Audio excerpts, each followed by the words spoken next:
Praise the Lord. ఈ video చూస్తున్న ప్రతి ఒక్కరికి వందనాలు తెలియపరుచుకుంటున్నాను. డొనాల్డ్ ట్రంప్ అమెరికా ప్రెసిడెంట్గా బాధ్యత స్వీకరణ చేసిన తర్వాత ఈ రీతిగా దేవుని మహింపరిచాడు. In peninsula God saved me from the bullet attack. ఘోరమైన ప్రమాదం నుంచి దేవుడు నన్ను తప్పించాడు. తుపాకీ దాడి నుంచి దేవుడు నన్ను తప్పించాడు. అల్పుడైన నన్ను, అయోగ్యమైన నన్ను రెండవ మారు అమెరికా ప్రెసిడెంట్గా చేసి అమెరికా మేక్ గ్రేట్, అమెరికా గొప్పగా చేయాలని దేవుడు తన యొక్క ఉద్దేశం నా ఎడల కలిగి దేవుడు నన్ను తప్పించాడని దేవుని మహింపరిచినప్పుడు ఆ ప్రాంగణం అంతా కూడా చప్పట్లతోటి మ్రాగుమూరిపోయింది.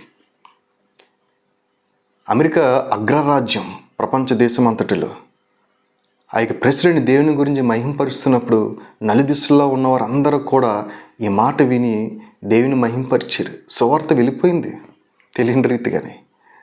సామాన్యులుగా ఉన్నప్పుడు ఎవరైనా దేవుని మహింపరుస్తారు. దేవుడు ఒక స్థితి, ఒక స్థాయి, హెచ్చైన పరిస్థితుల్లో మనల్ని పెట్టినప్పుడు కూడా దేవుని మహింపరిచినప్పుడు అది మనకి దేవుని అత్యంత మహింకరంగా ఉంటుంది. చూడండి, బైబిల్ గ్రంథంలో ఒక వ్యక్తిని మీకు చూపిస్తాను.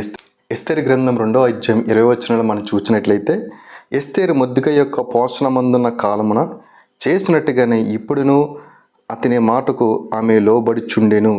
చూసారా, ఎస్తేరు చిన్న వయసులోనే తన తల్లిదండ్రులను పోగొట్టుకుంది.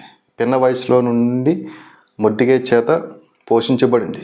మొర్దెకైయే ఎస్తేరుని పెంచాడు. అయితే ఈ వాక్యం ఏం సెలవిస్తుందంటే, మొర్దెకై దగ్గర పోషించబడుతున్నప్పుడు ఎలాగున్నదో ఇప్పటికీ కూడా ఆమె అలాగే లోబడి ఉన్నదంట. ఇప్పటికీ అంటే ఇప్పుడు సామాన్యురాలు కాదు.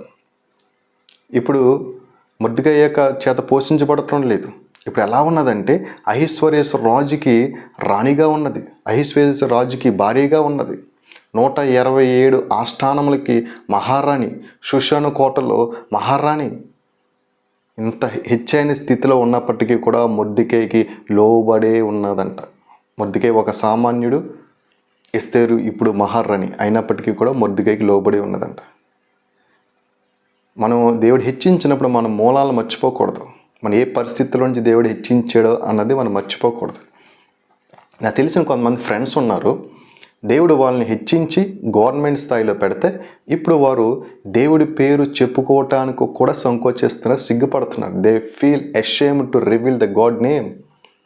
తోటి ఉద్యోగస్తులతోటి, స్నేహితులతోటి, పై అధికారులతోటి దేవుని పేరు చెప్పుకోవటానికి చాలా సిగ్గుపడుతున్నారు. నేను యేసుక్రీస్తుని అంగీకరించి ఉన్నాను, నేను యేసుక్రీస్తుని నామంలో ప్రార్థన చేస్తున్నాను, నేను యేసుక్రీస్తుని విశ్వసించి దేవుడు నాకు రక్షణ ఇచ్చాడు అని ఆయన నామం చెప్పుకోవడానికి చాలామంది సిగ్గుపడుతున్నారు మా ఫ్రెండ్స్లో. ఎందుకంటే ఈ గవర్నమెంట్ జాబు దేవుడు ఇవ్వలేదు అనగా ఈ గవర్నమెంట్ జాబ్ వాళ్ళకి దేవుడు ఇవ్వలేదంట. ఈ గవర్నమెంట్ జాబు వాళ్ళ రిజర్వేషన్స్ వల్ల వాళ్ళు పొందుకున్నారంట. అందుకని వాళ్ళు దేవుడి పేరు చెప్తే రిజర్వేషన్స్ కట్ అయిపోతాయంట.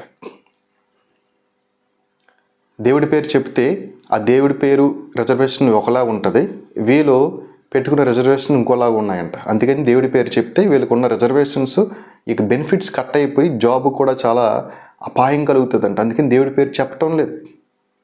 ఎంత సిగ్గు! వీళ్ళకి తెలియని విషయం ఏంటంటే రిజర్వేషన్స్కి అతీతంగా దేవుడు ఈ జాబ్ దేవుడు వారికి ఇచ్చాడు. విశ్వసించటం లేదు వాళ్ళు. చాలామంది కూడా అలాగే ఉన్నారు. ఇక్కడైతే ట్రంప్ అయితే అలా లేడు.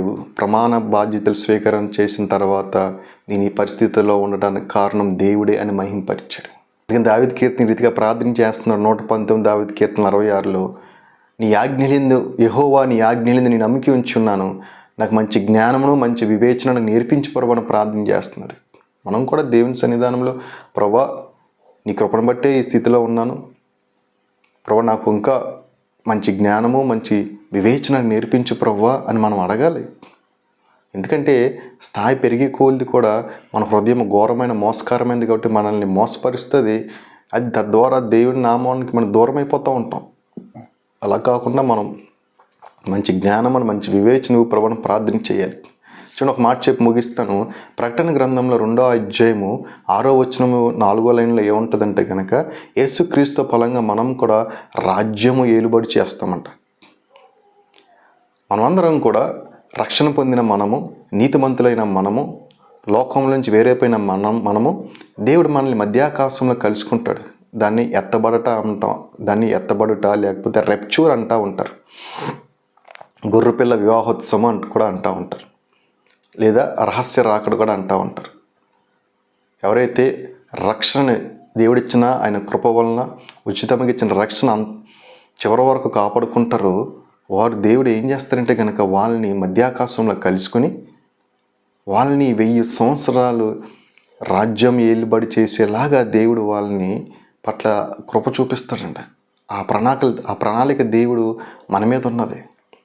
చూసారా దేవుడి ప్రణాళిక ఎంత గొప్పదో. అందుకని మనం దేవుడిచ్చిన రక్షణ మనం చివరి వరకు కాపాడుకోవాలి. ఏ స్థితిలో ఉన్నప్పటికీ కూడా మనం ట్రంప్ వలె ఆయన దేవుని మహింపరుస్తూ దినవృత్తాంతాల గ్రంథంలో ఉంటుంది, నీ దేవుడైన యెహోవాను మోషే చెప్తాడు ఇశ్రాయేలు ప్రజలకి, నీ దేవుడైన యెహోవాను పూర్ణ మనసుతో, పూర్ణ వివేకంతో, పూర్ణ ఆత్మతోటి ప్రేమింపవలను. ఈ రీతిగా మనం దేవుని ప్రేమించినట్లయితే కనుక ఇంకా ఈ స్థితి కంటే ఇంకా హెచ్చైన స్థితిలో దేవుడు మనల్ని ఆశీర్వదిస్తాడు. అటు దీవెన మనందరికీ కలుగును గాక. May God bless you. మరొక వీడియోతోటి మళ్ళీ కలుద్దాము. Thank you so much.